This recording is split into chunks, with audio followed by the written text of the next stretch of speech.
इस वक्त की दोस्तों तमाम बेहद बड़ी खबरें, मुख्य समाचार आप लोगों के लिए लेकर के आए हैं दोस्तों, जहां पर एक एक करके चलेंगे तमाम बेहद बड़ी खबरें, मुख्य समाचार आप तक आगे इसी वीडियो के माध्यम से पहुंचाएंगे। सभी बड़ी खबरें आप लोगों के लिए जानना जरूरी है। लगातार हमारे साथ आगे इसी वीडियो में दोस्तों बने रहिएगा।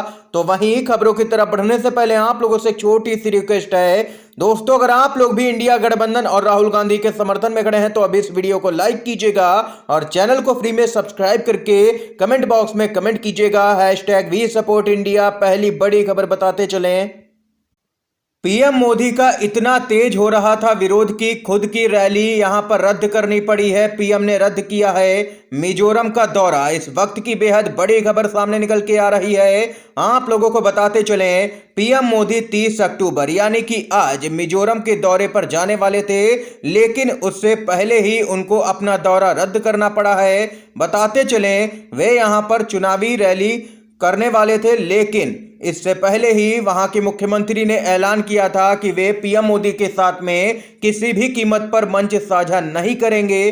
दरअसल दोस्तों बताते चलें, मणिपुर में जो कुछ भी हुआ उसके चलते काफी गुस्सा है पड़ोसी राज्य मिजोरम के अंदर, जिसके कारण यहां पर पीएम मोदी को खुद की रैली रद्द करनी पड़ी है। पीएम मोदी अब तक मणिपुर नहीं गए और अब मिजोरम का भी दौरा रद्द कर दिया है, जिससे अंदाजा लगाया जा सकता है कि भाजपा को लेकर के जमीनी स्तर पर किस कदर का गुस्सा है। ये यहां पर दोस्तों देख सकते हैं, बड़ी खबर सामने निकल के आई है। अब पीएम मोदी अपनी जगह पर केंद्रीय गृह मंत्री अमित शाह को मिजोरम भेजेंगे। ये यहां पर दोस्तों बड़ी खबर है। अपनी राय भी कमेंट बॉक्स में खबर को लेकर के जरूर बताइएगा।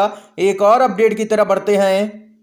सुप्रीम कोर्ट में आज मनीष सिसोदिया के मामले को लेकर के एक बड़ा आदेश आ सकता है। जी हां दोस्तों, आज जेल से बाहर आ सकते हैं आम आदमी पार्टी के नेता मनीष सिसोदिया। आप लोगों को खबर बताते चलें, दिल्ली शराब घोटाला मामले में आरोपी बनाए गए मनीष सिसोदिया की जमानत याचिका पर सुप्रीम कोर्ट आज अपना फैसला सुनाएगा।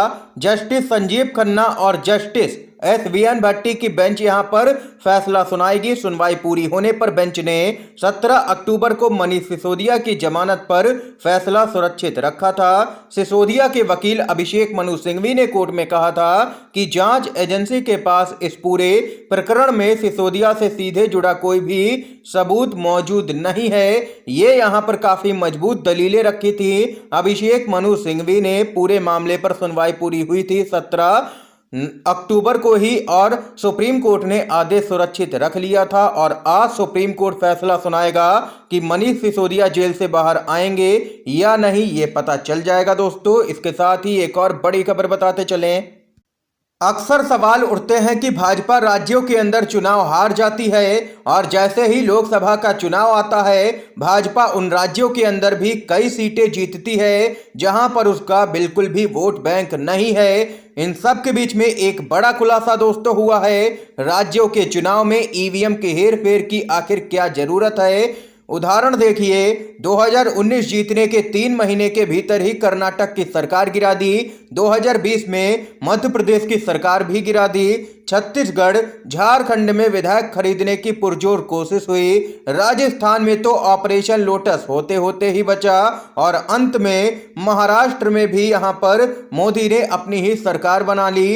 कुल मिलाकर के बात साफ है, ईवीएम का खुल्लम खुल्ला खेल लोकसभा के चुनाव में ही किया जाता है, क्योंकि राज्यों पर तोता मैना यानी कि केंद्रीय एजेंसियां और काले धन की बदौलत कभी भी कब्जा किया जा सकता है, जिनका उदाहरण अभी आप लोगों ने जाना है। यानी कि कुल मिलाकर के भाजपा राज्यों के अंदर जो विधानसभा चुनाव होता है वहां पर बिल्कुल भी ईवीएम गड़बड़ी नहीं करती है, ताकि लोगों का विश्वास बना रहे ईवीएम पर और लोग कोई भी सवाल ना करे, क्योंकि भाजपा फिर ये कहती है कि विपक्षी पार्टियों की भी तो सरकारें बनती हैं।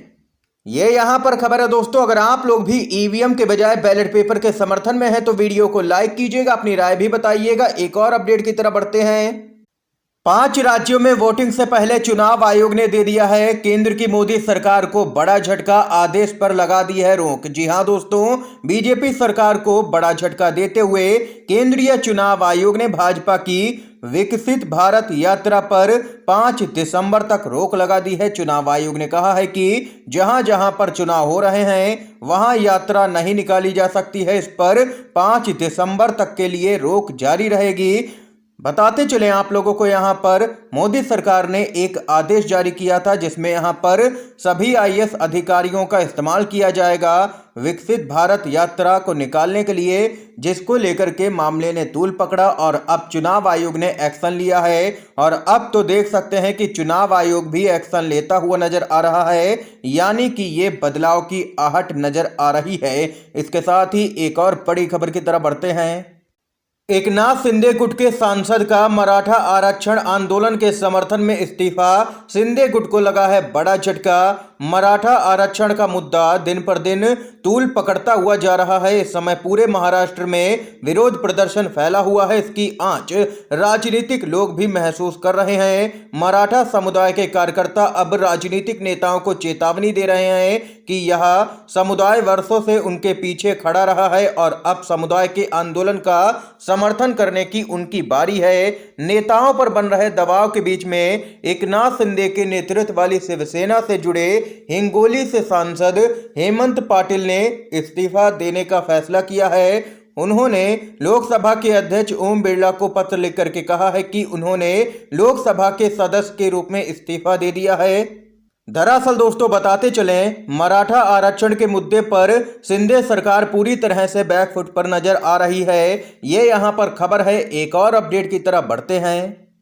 बीजेपी के सांसद वरुण गांधी ने एक बार फिर से कर दी है बगावत। मोदी सरकार से लेकर के योगी सरकार तक है हमलावर। पीलीभीत से सांसद वरुण गांधी बोले, नीरव मोदी, ललित मोदी हजारों करोड़ रुपए लेकर के भाग गए और आम आदमी काम के लिए पहले चढ़ावा दे तब काम होता है। जी हां दोस्तों, अपने बयानों को लेकर के चर्चा में रहने वाले और खुद की पार्टी को कटघरे में खड़ा करने वाले बीजेपी के सांसद वरुण गांधी ने एक बार फिर से जोरदार हमला किया है। बताते चलें आप लोगों को, पीलीभीत में एक जनसभा को संबोधित करते हुए वरुण गांधी ने कहा है कि ललित मोदी, नीरव मोदी जैसे समेत तमाम उद्योगपति हजारों करोड़ रुपए लेकर के भाग गए और देश की आम जनता को लोन के लिए मुश्किलों का सामना करना पड़ता है।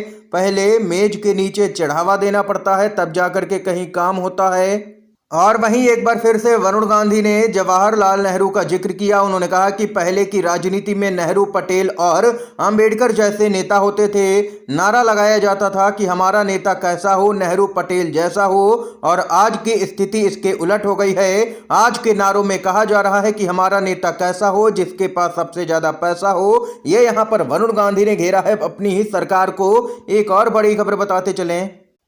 महाराष्ट्र में जल्द ही देखने को मिल सकता है बड़ा राजनीतिक उलटफेर। शिंदे गुट के विधायकों की सदस्यता खतरे में पड़ चुकी है। आज अयोग्यता याचिकाओं पर सुनवाई करेगा सुप्रीम कोर्ट। सुप्रीम कोर्ट आज उद्धव ठाकरे गुट और एनसीपी के शरद पवार गुट के द्वारा दायर याचिकाओं पर सुनवाई करने वाला है। इस याचिका में महाराष्ट्र विधानसभा के अध्यक्ष को कुछ विधायकों के खिलाफ अयोग्यता याचिकाओं पर शीघ्र निर्णय लेने का निर्देश देने की मांग की गई है। जानकारी के लिए बताते चले, मुख्य न्यायाधीश डीवाई चंद्रचूड़ की अध्यक्षता वाली पीठ दोनों ही गुटों के द्वारा दायर 2 अलग अलग याचिकाओं पर सुनवाई करने वाली है। दरअसल दोस्तों आप लोगों को बताते चले, महाराष्ट्र विधानसभा के स्पीकर राहुल नार्वेकर लगातार पूरे मामले में लेट लतीफी लगातार कर रहे हैं, जिसके बाद सुप्रीम कोर्ट ने इससे पहले की सुनवाई में स्पीकर को फटकार भी लगाई थी और कहा था कि जल्द से जल्द अयोग्यता याचिकाओं पर फैसला करें, नहीं तो फिर हम फैसला करेंगे।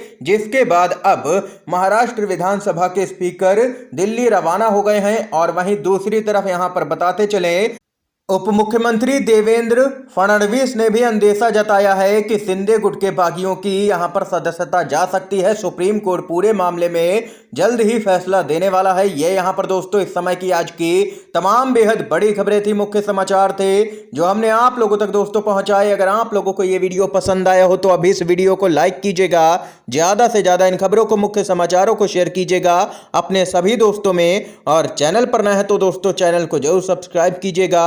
वीडियो देखने के लिए आप सभी दोस्तों का बहुत बहुत धन्यवाद। जय हिंद, जय भारत।